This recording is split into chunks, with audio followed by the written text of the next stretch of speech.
To me, this business is about two things: generating high quality leads and then having high quality conversations. Those two things you have control over. You have no control over anything after that. Who knows if they're motivated and if you're going to convert it to a deal.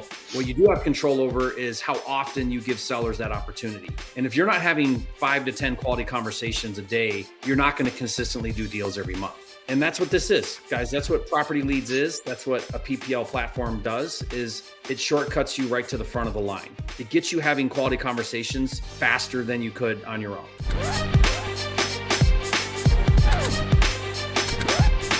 For a limited time, you can get a free copy of Jerry Norton's Motivated Seller Scripts so you can talk to, email, and text sellers with confidence. Download it now at freesellerscripts.com.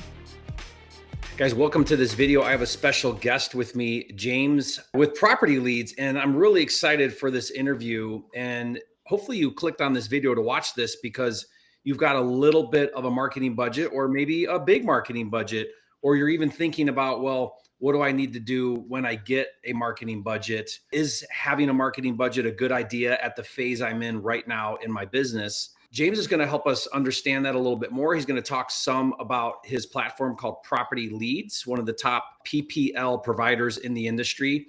We use PropertyLeads with great success in my different wholesale markets that I'm active in. And so we've got a history with PropertyLeads, and we, like I said, we have a lot of success. So I can stand behind the platform and tell you that we've made a lot of money with leads coming from PropertyLeads. So we're pretty excited about it. James and I have been conversing about ways that we can bring more awareness to this type of marketing channel, PPL. We're going to talk about that a little bit. And we're going to get down in the nitty gritty as well. One of the things before we get going here that I want to point out here is one thing I really respect about James is he's very no nonsense, right? There's no fluff. There's no hype. He's going to say it exactly how it is, exactly how he feels about it. And so you are going to get this straight from the horse's mouth, how it is, whether you like that answer or not. And but I appreciate that, because what this industry needs a lot more of is transparency. And so let's get into it, James. But thank you again for taking the time to do this video and interview with me. Yes, thank you. Thank you for having us. We appreciate it. I love the intro. It's awesome. Yeah. Thank you. So James, let's start out with letting our audience know that may be unfamiliar. If you are unfamiliar with this platform, you might be living under a rock, because this has been one of the hottest strategies for generating leads for wholesale real estate. And it's called PPL, which stands for pay per lead. So if you are unfamiliar with that platform or what that means or what that marketing channel is, maybe James, give us a high level overview, and then we'll go from there. Yeah, I'd say the way to summarize it is we do the marketing for you. You buy leads kind of at your pace. So you don't have to worry about where am I going to get, my next 10, 20, 30, 40 leads from. Sign up for PropertyLeads, for example. You do your deposit, you set your budget, and you can literally start getting leads that day. So if you're an investor that's looking for deals, sort of regardless of where you're at in your real estate investing career, and you need leads today, it's a great way to get leads without having to ramp up a campaign that takes weeks or months to get going. So yeah, I kind of like to think about it. Here's how I look at the pay per lead PPL idea or concept is, usually if we're doing our own marketing, then we have a filtering process where we have to uncover motivation, make an appointment. We have to do a lot of work just to get on the phone with an ideal seller. And so this is sort of outsourcing that process, right? It's eliminating all of that preliminary work to where eventually you're talking, your sales guy, or you, if you're a one-person show, is talking to a qualified lead. So it's sort of like, how do I skip all of that, remove some overhead, remove some team, remove a lot of manual labor to finally get on the phone with somebody who I want to have a quality conversation with? It's like, how do I skip straight to having quality conversations? Now, nothing's perfect. Like, there's going to be people that slip through that maybe aren't a qualified seller that you're looking for. But for the most part, that's the idea behind it is I'm going to pay a little bit, eliminate a lot of overhead, a lot of process, a lot of time, and just step right into quality conversations. Is that a good way to think about it? 100%. That's the objective. if you don't love marketing, you will probably waste a lot of brain power trying to figure out marketing. Um, it also doesn't necessarily move the needle for like making you money, but talking to sellers does. So like if you're trying to get a deal or you need a deal, like you literally need to just talk to sellers. So we can help, shorten the period to get you on the phone with the seller. Yeah, so I like that. I mean, especially if you're more about efficiency. Like I'm all about efficiency, low overhead. So when it comes to pay per lead or buying these ready go qualified leads, there's a question here that is this a good idea for me if one, I have a very low budget, or two, I don't have a lot of experience, so my processes aren't perfect. Is this worth the spend? If I have a limited amount of money to work on my marketing, should I spend it here? Should I spend it there? I think every wholesaler asks this question 100 times a day is like, where do I spend my money to move the needle? Like, what's the biggest bang for my buck? And there's something to be said for that. Like I teach free methods, I teach low cost methods, and I teach expensive, high quality methods too, which is this one certainly. But James, how does someone make sense out of that? Like, what's a good way to think about if I'm ready, when I'm ready, am I ready now to do something like this? Yeah, I love that question. I would say Property Leads is not the best fit for like the brand new investor who has a couple $100 a month to spend on marketing. I think like your free methods for them finding those deals are amazing. Like my first 3 deals in real estate came from for sale by owners. So like if you're new, I think it's cool to call those. Now, if you are somebody that has a little bit of cash to spend, even if you're new, I think PPL is an okay channel, as long as you have the right expectations coming in. So you're okay with spending, I would say $1,500 a month minimum. You're okay committing to it for 6 months and understanding that there's probably a skill set lift where, if you've never talked to a lot of sellers, you're going to be working through some things in terms of getting good at speaking to sellers. One thing that I've seen people do with some success that are sort of practicing using PPL leads to practice is to use our national leads. We can get into pricing later, but those leads are generally right around $30. Same quality from the perspective of like the lead sources, but they aren't those like county specific leads that can get up to 250, 300. It's really tough to practice when the leads are $300, and we definitely don't recommend that. Let's talk about that a second so our listeners understand what that means. The way you want to think about marketing is demand. Like the higher the demand, the more you pay in advertising to get those leads. That's just how it works, right? So high demand zip codes or high demand markets, there's going to be a lot of competition. So you have to pay more to get in front of that type of a seller. Whereas more rural, less demand areas are going to be much less expensive. So like, I'm good friends with RJ Bates, and he annihilates it in rural markets because he understands enough how to, comp a property, analyze a deal, get to a value, and then knows how to negotiate and make a very high discount offer. So then he can go for those very inexpensive leads and try to convert those in some rural markets. Okay. Now there's a caveat to that. The downside to that is, it's easy to get into a deal rural. It's hard to get out of a deal rural, meaning your exit might be challenging. If there's no buyers anywhere, you can get the best deal in the world, but if there's no buyers, it doesn't really work. So, there's sort of a trade-off there, or we have to figure out that balance. Me, I'm more about, I want to have a presence in a specific market. I want to build a brand in a specific market. I want to be known as a market expert, and I want to localize my business model. That's just me. So I'll pay the extra money to get those, market specific leads, but that's just because I understand the process and I have a bigger picture plan. So what you're saying, I think, is if you're fairly new in the business, or if you want to go after more inexpensive leads, then if you open up to less demand, more rural, or markets that aren't in so high demand, you could save quite a bit on your lead cost and get in front of some sellers that way. You nailed it. And I think for like you personally, right? Like your skill set is obviously a lot further along than a lot of folks. So like you can sort of afford to pay the 350 because your margin for error is going to be a lot less than the newer investor.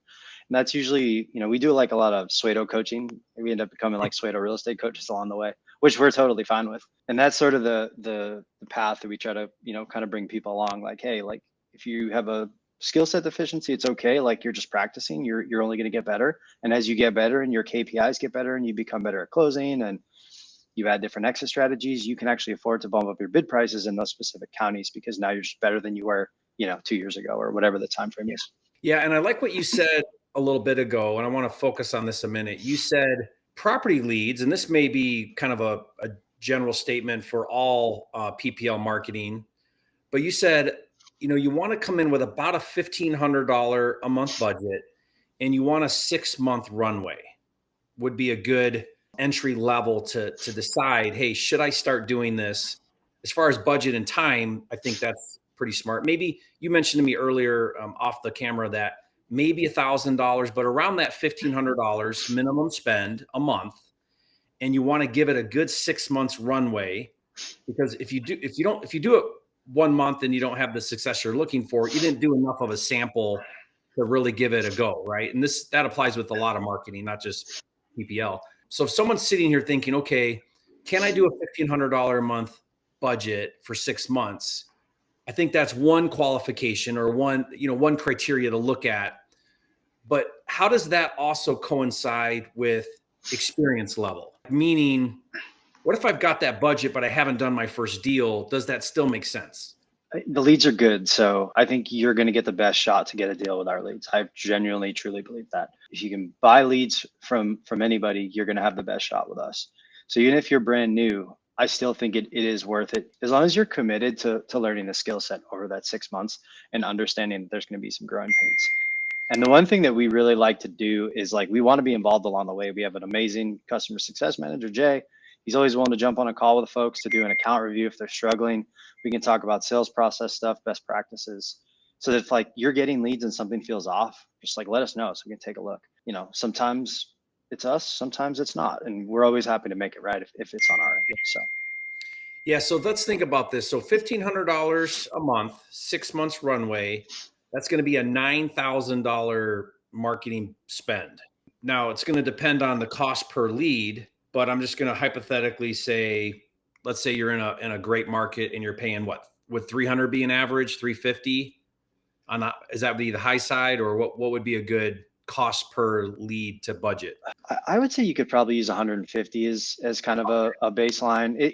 You're right. It is going to vary based on the county. There are ways to get leads without being the highest bidder, and we can talk some strategy. Yeah, I want to talk some of that in a second. Yeah. But I think if you're not skilled just yet, or not as skilled as a Jerry or an RJ, you don't want to prop your bid up to 300 because you're probably going to struggle a bit to start if you're brand new. So you can bid 125 and 150 and still potentially get some leads. So we could use 150 as kind of the baseline, roughly 10 leads a month.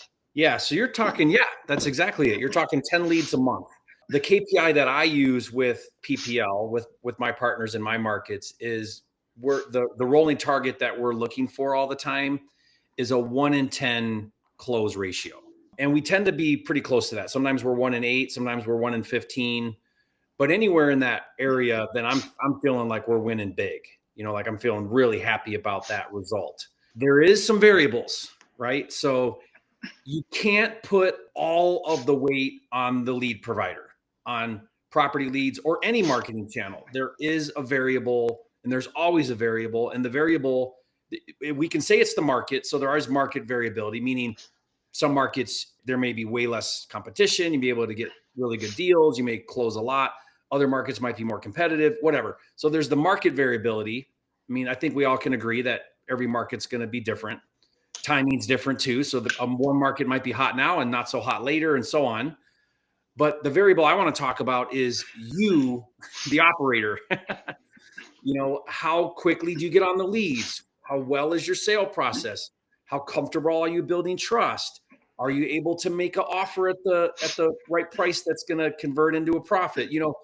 How many exit strategies do you have? Are you a one-trick pony where all you can do is an assignment? Or do you also buy property? Do you also, can you also introduce a novation or create a finance? Where do you fit into the equation? And I think people overlook that. I think a lot of people come into a marketing channel like this, not experienced people because they know better, but newer people. They come in, they buy one lead for $350. The seller's not interested and hangs up on them, and they chalk the whole thing up as a scam. How do we help people understand that we play a volume game here, and we need to look more at a cost per lead or a certain cost per contract ratio. How do we bring more people to understand that? Because if you don't understand it, you're going to be greatly disillusioned, you're going to be disappointed, and you're going to waste money and quit.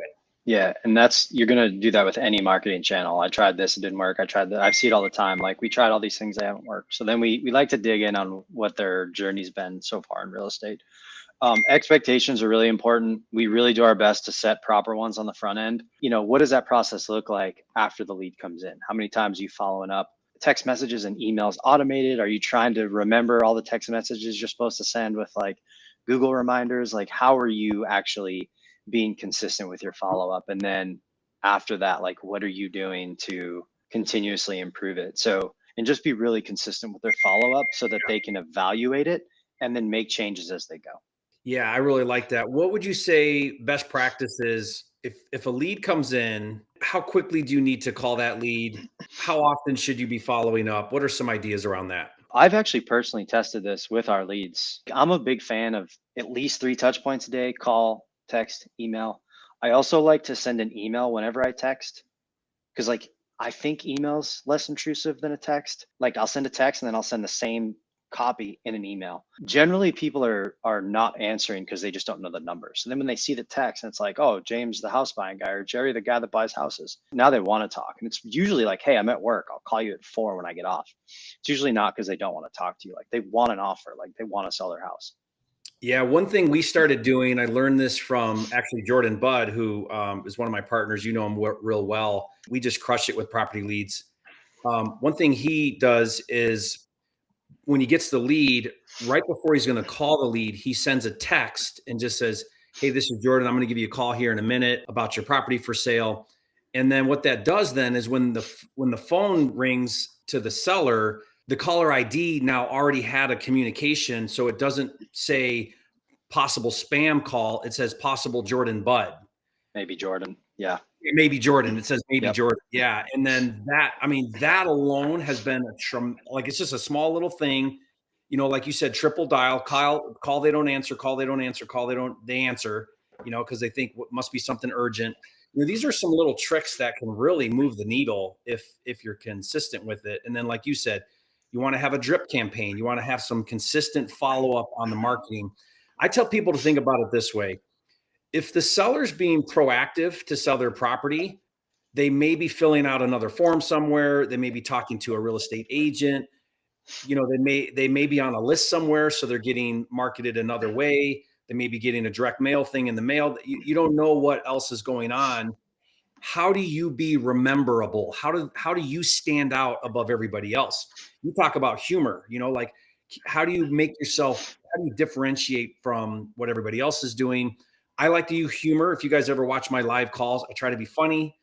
I try to have empathy, and I be bold when I need to be bold. I just try to do something to where when that seller hangs up with me, he's thinking, I really like that guy. I think I want to do business with that guy. Right? Not, oh, he's just another person that's trying to buy my house. So those are some real things that can really make a big difference in all of this. I think it's worth pointing out too, the nugget about sending the text message so that the phone call pops up is maybe, Jerry, maybe James. Like, that is like doing that one extra thing that somebody else isn't willing to do. There's going to be people who will call once or twice and send some text messages and say, oh, well, the house must not be for sale. Mm-hmm. So like, if you can do everything within your power to not do that, and you'll just do a little bit more than everybody else, that is the path to success in sales in general, but definitely in real estate as well. Yeah. And I've been talking about this a lot lately in my content about being a true servant, and I think that's a little cliche, like have a servant heart. But what I mean, in all practicality, we closed a deal with Jordan Budd in North Carolina. And I think we did 5 or 6 live visits to the property owner. Wow. And over a 6-month period. That's not even counting like all the phone follow-up we did. And it was, like I said, a 6-month window, but we would stop by to the seller and say, hey, checking in on you. Is there anything we can do for you? We ended up, moving that seller into an apartment. We helped them move stuff into storage. We just went the extra mile, and we did a $35,000 wholesale fee on the deal. Like we made really Amazing. good money, but we did what everybody else wasn't willing to do. I think that's huge in conversion. And I also think one thing that we do really, really well is we are not a one-trick pony. We don't just do assignments. We look for what the seller's needs are, what's the right solution, and we bring that right solution to the seller. And that might be cash close quickly. It might be innovation. It might be creative finance where you wait to get some or all of your money. And even sometimes we'll list for people if that's the right solution. Hey, we got a license. Let's list it for you and get you the highest paying buyer. Like we use multiple exit strategies. And if you're going to start paying serious money for quality leads, I think you need to do that too. Yeah, I mean, having ways to maximize every lead is super valuable. I always get really jacked up when somebody's like, "Yeah, I do, wholesaling, I do novations, I do listings, I do sub two, like I do everything." I'm like, "Oh my God, thank God!" Like You're going to kill it with this, yeah. Yeah, because the sellers are trained to come into this conversation thinking that you guys are adversaries. They're looking at the price online to see what this estimate is. That's their anchor point. You know what I mean? That's where they're They got a starting. wall up. They got a That's just wall up. that's what they're doing. Hello, they have a wall up, and rightfully so. Like, is this person here to steal my property? Is what's going through their 100%. head. So when you come in and you say, "Hey, yeah, I wouldn't sell my house for that either. I also specialize in selling homes quickly in the MLS. Do you want to see what that could look like?" Then they're like, "Oh, dang, I got no more sales objections because like this person's putting me into my bucket, not theirs." So Yeah. So here's the way that I try to teach people about marketing in wholesale real estate, James, is it's not just about cost per lead. That's part of it. Like for example, if you can generate a free lead and convert that into a deal, fantastic. Didn't cost you any money. I mean, infinite return on investment, really amazing. But here's what we've noticed, and here's what I've seen in the data. There's a direct correlation between motivation and price, and urgency and price. And what that means is it means, one end of the spectrum where you're doing free or maybe low cost. Well, those leads naturally are going to have a much slower cash conversion cycle because you're outbounding usually and you're catching people early in their cycle, early in their sale process or sale, like their timeline. You're usually catching them pretty early. So you're calling immediately when someone goes late on payments, or you're cold calling them about because they hit an absentee owner list or whatever. And they're in the thinking about it process. And 6 months later, if you do a good job, you close that lead. Also, your fees tend to be much lower if you're doing a free and low cost because they don't have as much urgency. So they don't need to take as deep a discount. So like on one hand, hey, I can convert over here. There's these methods I'm doing. Maybe I'm forced to do these because I'm new and I don't have a budget. So I got to start somewhere. That's me. That's how most people start. That was me. But what happens though, guys, is you have to also equate cash conversion cycle and the fees, the profits into the equation of cost. So I like to think about it this way. If I spend $400 on average on leads, but I close those leads on average in 30 days instead of 4, 5, 6 months, and if my assignment fees average 25 instead of 10 or 12, I can easily justify that spend because I'm turning the dollars 4 times faster and I'm making double the profit. See how this works, guys? Like, stop thinking just about cost per lead and think about the other benefit of cash conversion cycle, how quickly you're turning the dollars, meaning I spend the $400, but I close in 30 days. And I can do that now 12 times a year versus don't really spend much, but it takes me all this extra time, all this extra follow-up, waiting from, when I cold called 6 months to when I close, and my fees are smaller because it's outbound, not inbound. Motivation's not as urgent. Whereas can I spend $400 and they're high urgency. They need to close quickly. They're willing to talk about that low cash offer or that, fast speed, convenient offer, and they'll take the deep discount because of the nature of the motivation. That's really where I want to get in front of, even early on. Like I wish I understood that years and years earlier than I did, because I just focused so heavily on cost and didn't do the rest of the math on the business model, which is cash conversion cycle and profit, right? So talk to me about that a little bit. What have you seen around that area? Yeah, I mean, the cash conversion cycle, I think, is probably the KPI that people just don't talk about enough. Everybody talks about like cost per deal, cost per lead, but like cash conversion cycle is so important. Like from like how soon am I going to actually make money? Like that's what I need to know, especially if you're starting out. Especially if you're starting out and like you've left your job. I've seen some people do that. I did that. 10 out of 10 do not recommend, by the way. Like unless you're a stud salesperson. Meaning side hustle it until you can replace the job is what you mean. Correct. Yeah. Especially if you're brand new with no sales experience. We've definitely seen a shorter cash conversion cycle. I would say anywhere from like 30 to like 120 days. There's some markets that are a little bit slower. On average, though, I see right around 30 to 60 when I look at like previous data for like sold houses that sold from the leads we generated. James, let's talk a little bit about some hack strategies with PropertyLeads, with the platform. You're one of the top platforms in the industry. You guys really have dialed in the process. People coming in, I know Jordan, my partner, I keep mentioning, he's really, really good at playing the system and manipulating the process, the timing on things. So there's some ways where rather than just dump a bunch of money in, that you can still be very successful and still get high quality leads without breaking the bank or paying top dollar. And you guys know that people are doing this. You're actually an advocate of it because it's a pretty smart way to think about things. But walk us through some of those techniques. Yeah. So the way that I look at this is like if you have a sales team, 4 or 5, salespeople kind of sitting on their hands, like you don't necessarily have the luxury of like sitting back and waiting for, for less expensive leads to come in. So that might be somebody who, needs to up their bid price with PropertyLeads and to get leads right now. Because obviously if you have salespeople sitting around, then no revenue is being generated. A couple of the ways people can get leads on the platform. So depending on where you're bidding at, we sort of have 3 kind of bid pay levels. We have our national leads that start at $30 per lead. And then it's an incremental bid from there. The state leads, so if you want to bid at the state level, you want to pick a state, get leads anywhere at the state level, those are 75.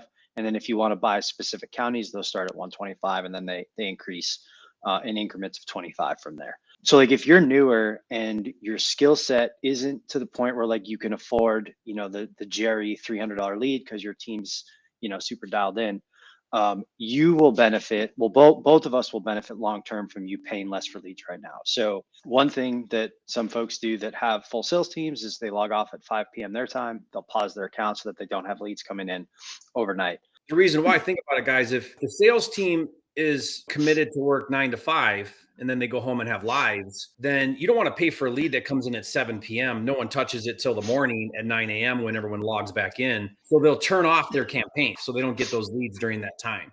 And I would say, James, like most big operators with big budgets who are paying the most for leads, they're running those campaigns 9 to 5 and then they turn them off. Yeah, a good chunk are. There are some that run 24 hours because they like just having the constant lead flow and they have great follow-up. So they're okay with the, the lag time, but agreed. For the most part, people want leads when they're sitting in the seat and they can take the, the calls and the leads live. So if you're a newer investor and you are working like that 9 to 5, think about it from like the opposite perspective. Like get off at 5, you have a PropertyLeads account, you can unpause your account at like 4:30 and have some leads coming in for the evening while you're, side hustling the, the real estate business. Your 6 to midnight job. 100%. If I could do this all over and like I wanted to buy a bunch of real estate and this is what I would do. Like I would keep working my job and then I would on my off hours from the job, I would work these leads. Same thing for the weekends. Don't pause your accounts on the weekends, please. Like you will benefit greatly. People are home. They're like at their computer, like call them right away. Call them from your iPhone if they don't answer from your CRM, like do whatever it takes. We also have a lot of data that shows that the leads that come in overnight transfer title or sell their house at a higher percentage. From like a lead quality, is the seller actually going to sell the house? Yes or no? They are more likely to sell when they're up at 2 a.m. trying to find somebody online to buy their house. Yeah. Yes. Now, question that I get asked with that a lot as well, you say that speed to lead is important, but you're also telling me to get a lead at 2 a.m. and then call them at 8. Like, isn't that counterproductive? These people could be harder to get a hold of. you're going to have to, be a little bit more creative. You're going to have to put in a little more work to get them on the phone. But the juice is worth the squeeze in this instance, because like these people are ready to sell. So like do whatever you can. If you're local, please door knock. Would you call them at 10 p.m. if that's when the lead came in? I did a sub 2 deal once where I live on the East Coast, but I was watching the Dodgers game. I like Mookie Betts, so I like to watch the Dodgers. And lead came in at it was like 10:45. It was one of those things where I looked at it and I kind of tilted my head and I was like, do I do it? And I just called him, and he answered the phone. He's like, I can't believe somebody called me. I was like, yeah, man, I'm just watching baseball. And I got the deal. It was like a 20-minute close. It's crazy. Yeah. So yeah, I love that hack, guys. Like when you're in that side hustle phase where you've got another job, you've got all these other obligations, you're trying to get your real estate business started. You need some closings desperately so that you can roll forward with this. You have to understand that to do this right, you're going to be working a 6 to midnight job. You're going to have to sit down with your family and say, look, guys, I have a big vision for this family. This is what I did. I have a big vision for this family. I'm going to have to be working hard. I need you guys to commit to the sacrifice. Don't ever assume that your wife or kids understand it. You've got to vision cast that constantly, because all they're going to see is you're busy and not present and not understand why. So you have to spend a lot of time vision casting why you're doing what you're doing and how you're trying to bless your family in a greater way than you are with a 9-to-5 job that's never going anywhere, right? Long term. So this opens up that opportunity where you don't have a big team, you're a solo operator, and you need to be efficient.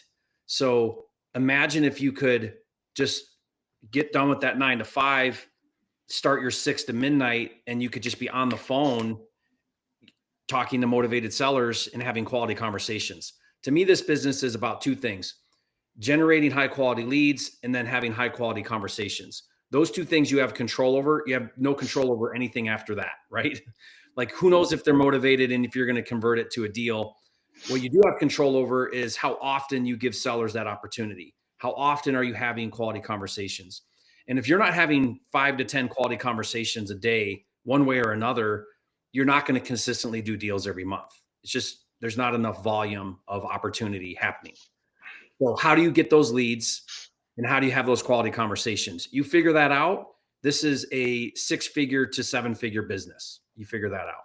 And I just love that there's ways now in 2025 to shortcut to the front of the line. And that's what this is, guys. That's what PropertyLeads is. That's what a PPL platform does, is it shortcuts you right to the front of the line. It gets you having quality conversations faster than you could on your own.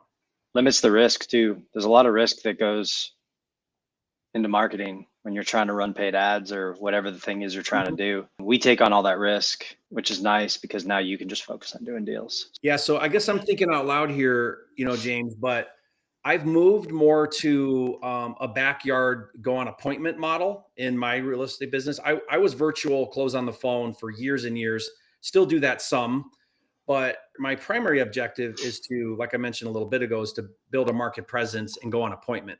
To me, I feel like if you can go on appointment, you have a huge advantage over your competition.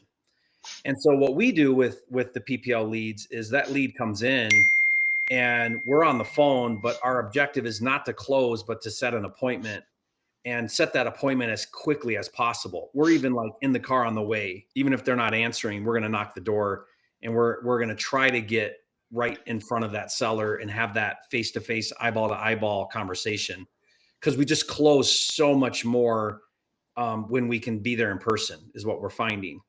So, and naturally, right? Like naturally, you're going to build more rapport eyeball to eyeball than you are on the phone. It's just, that's just how it is. Totally.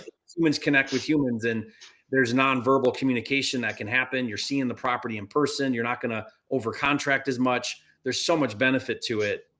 It's harder to scale because how many appointments can you go on in a day, right? But I feel like we're winning way bigger doing it that way. My point with that is, in this business, we have to be thinking about competitive advantage. How do I have a competitive advantage to win at this business? And just by nature of PPL, you instantly have that competitive advantage because you're just going to be having more quality conversations. Agreed. I think too, there's an important point there to realize is like, there isn't just any one strategy in real estate to like do deals. Like you can do, the nationwide stuff. You can do virtual. You can do virtual in one market across the country. You can do the local stuff, which I think is great. Like, you do have an advantage because when that $300 lead comes in, you can door knock when they don't answer. I beg people to door knock. I'm like, please door knock, because like nobody else is willing to do it. So like, you're just willing to do this one extra thing. Yep. And it is a huge advantage when you do stuff in your backyard. So I love that you guys have figured out ways to maximize that, because that's awesome. It's a powerful strategy. It's just different, and you've shifted, and it's awesome. So guys, we want you to get started with PropertyLeads if this is the right time for you, if you feel like you're in the right place. And so what James and his team have done is they've put together a really cool special offer for my viewers and subscribers and students. And so we're going to put a link in the description here for you guys. I'm going to maybe talk a little bit about that. What, if you're in that right place and you've got a little bit of budget, you feel like you've got some process down where you could maximize these leads, what are some cool things that we can do for people? Definitely use Jerry's link. If you decide that PropertyLeads is a good fit for you, we're going to give you $250 in free lead credit when you sign up. If for some reason you forget to use the link, please just let the person onboarding you know that Jerry sent you, so that you can get that, and we'll make sure that you get it on the back end. Yeah, awesome. I mean, that's huge, guys. That could be your next deal right there. And you get that special offer if you click that link, versus if you go straight to PropertyLeads, you wouldn't get that offer. So make sure you take advantage of that. It's awesome. And thank you, James, for giving that special discount for people. I want to see more people succeed in this business. And I feel like the attrition rate is way too high. Too many people come in, they find out it's hard work, and then they leave. And I just feel like if more people could get to that first deal or whatever deal you're on, but if they could see more success, then I think more people could change their lives, be a force for good in the industry. And so again, thank you for all you do in your company. You guys are stand up, you try to do the right things, and you play the long game, right? Like, you're really interested in high quality leads. You understand that if people have success with this, they're going to keep coming back. And that's what this is all about, right? Like, consistency. We take churn very seriously at PropertyLeads. We never want anybody to cancel their account. So when they do, like, we take it personally. So yeah, we want people to win. It matters to us. We talk a lot about it internally. How can we help more people win at a higher rate? Yes, agreed. We definitely want to see more people win. So whatever we can do to help, we're in. That's awesome. And guys, if you want to see me do more live calls with PropertyLeads, leave a comment and say yes, more live calls. It's one of my favorite things to do is to get on live and do calls. We're also going to be doing some deal breakdowns. So if you guys are interested in seeing start to finish, not just like how we got the contract, but also how it all played out. I think that's really important. I love doing that, where it's not just, hey, watch me on the phone talk to sellers, but here's an actual lead that came in. We closed the contract, and then we took it to the finish line, and we dispoed it and made money. Personally, I'm more interested in, the ones that work out start to finish, not just on the front end. If you guys are more interested in that, leave a comment too and say, yes, Jerry, show us start to finish, closing the deals too. If you guys are interested, we'll do more of that as well. And guys, just, keep at this, don't quit, be consistent, have a good runway with this. You have to understand it takes time to really dial things in and to really work through the kinks. But once you do, it's going to pay huge for you. And I think all the people I've seen that are successful, the number one thing is they had staying power. Everybody I know and learn and get to know in this industry, they have tremendous staying power. They're not one and done and quit easy. They see it through. My good friend Brent Daniels always says, there's 100% success rate in wholesale real estate if you stick with it. 100%. You will be successful. Just don't quit too early. 3 feet from gold is a real thing. Thank you again, James. Appreciate all you guys. Let us know how we can serve and help you more, and we'll see you on the next video.